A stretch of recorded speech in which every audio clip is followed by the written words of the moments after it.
Welcome to the Tourism News Wrap. My name is Jason Amo. Coming up, Cabo Verde opens to international tourists in July. Ghana caps off events at 100. Rwanda allocates $3.7 million for post-COVID-19 marketing. And 63rd UNWTO CAF Meeting goes virtual. The West African island of Cabo Verde will from July open its borders to international visitors and tourists. The country depends heavily on tourism as a catalyst for economic growth and has been badly hit as it has had to close its borders to visitors in the wake of the ongoing coronavirus pandemic. A statement issued by the country's Ministry of Transport added that Cabo Verde is currently preparing to safely receive visitors. This is being carefully planned and the reopening will be gradual so that the success in combating COVID-19 in the main tourist islands continues to be consolidated, generating confidence and credibility for operators, tourists, employees, and the general public. Kenya's Sustainable Tourism and Travel Agenda has signed a partnership deal with University of Brighton in the UK to address the challenges faced by the tourism small and medium-scale enterprises in East Africa during the coronavirus pandemic. The initiative, championed by Jude Kefagona and Professor Marina Novelli of STTA and University of Brighton respectively, include research to fully assess best practices in addressing the COVID-19 induced tourism crisis.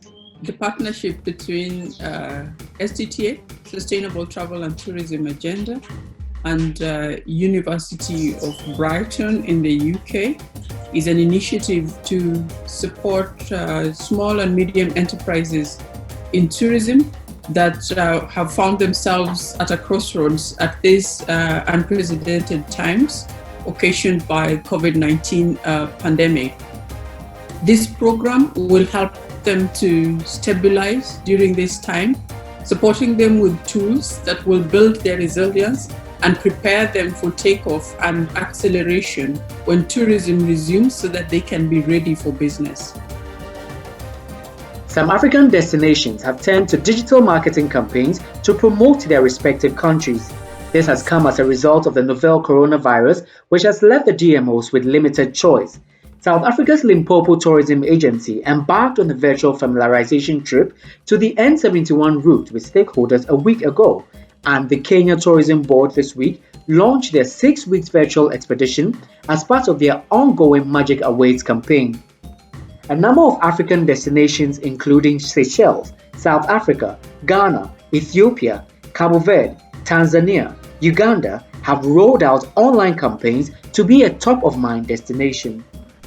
This was with the aim to keep the brand on the minds of the travelers out there. But what we also wanted to do was to educate the trade about Limpopo so that they have options to be able to package the destination for when we reopen again. The government of Ghana has announced a maximum of 100 persons will be allowed to attend events such as conferences and workshops from June 5th as it begins the first phase towards easing coronavirus restrictions. President Akufo-Addo announced the new directives in his 10th address to the nation earlier in the week on measures being taken to deal with the spread of the virus. Conferences, workshops, weddings, and political activities, except rallies, can now take place, but with limited numbers, not exceeding 100 persons present, with the appropriate social distancing and hygiene protocols. The Rwanda Development Board has earmarked $3.7 million for the marketing of the country's tourism sector post the coronavirus pandemic. The head of the board, Claire Akamanzi, confirmed this during a parliamentary budget hearing of the Standing Committee on National Budget and Patrimony. She detailed out the board's proposed spending for the 2020-2021 financial year. She said, quote, "Tourism marketing after COVID-19 will mainly help ensure that people have trust again in visiting Rwanda. It will also help us to look for clients from both Rwanda and abroad for local companies." Tourism policy analyst Dr. CARMEN NIBIGIRA had this to say. This is an encouraging sign that reinforces the commitment of the government of Rwanda to support the tourism sector.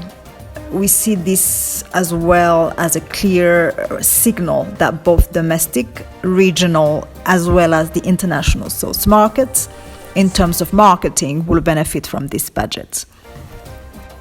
The 63rd UNWTO Commission for Africa meeting will be held online. This has become necessary because COVID-19 is making face-to-face interaction difficult. The Seychelles Island was originally scheduled to host the session after it was confirmed at the 23rd General Assembly in St. Petersburg, Russia. The UNWTO Regional Commission for Africa is the major institutional platform where ministers of tourism discuss the latest trends of the sector at the continental and global level and the implementation of their program of work. Air Mauritius administrators are running out of time to save the airline as recurrent expenses pile up, costs of servicing leads for new aircraft accumulate, and unions fail to give constructive proposals on job cuts. Cumulative losses for the 3 fiscal years through March 2021 could reach 9.5 billion rupees if costs are not cut in the short term. At the current rate, the airline will require a cash injection of 10.3 billion rupees to meet its financial commitments, according to a document seen by Bloomberg. There's more news on www.voyageafrique.com and all our social media platforms. My name is Jason Amo.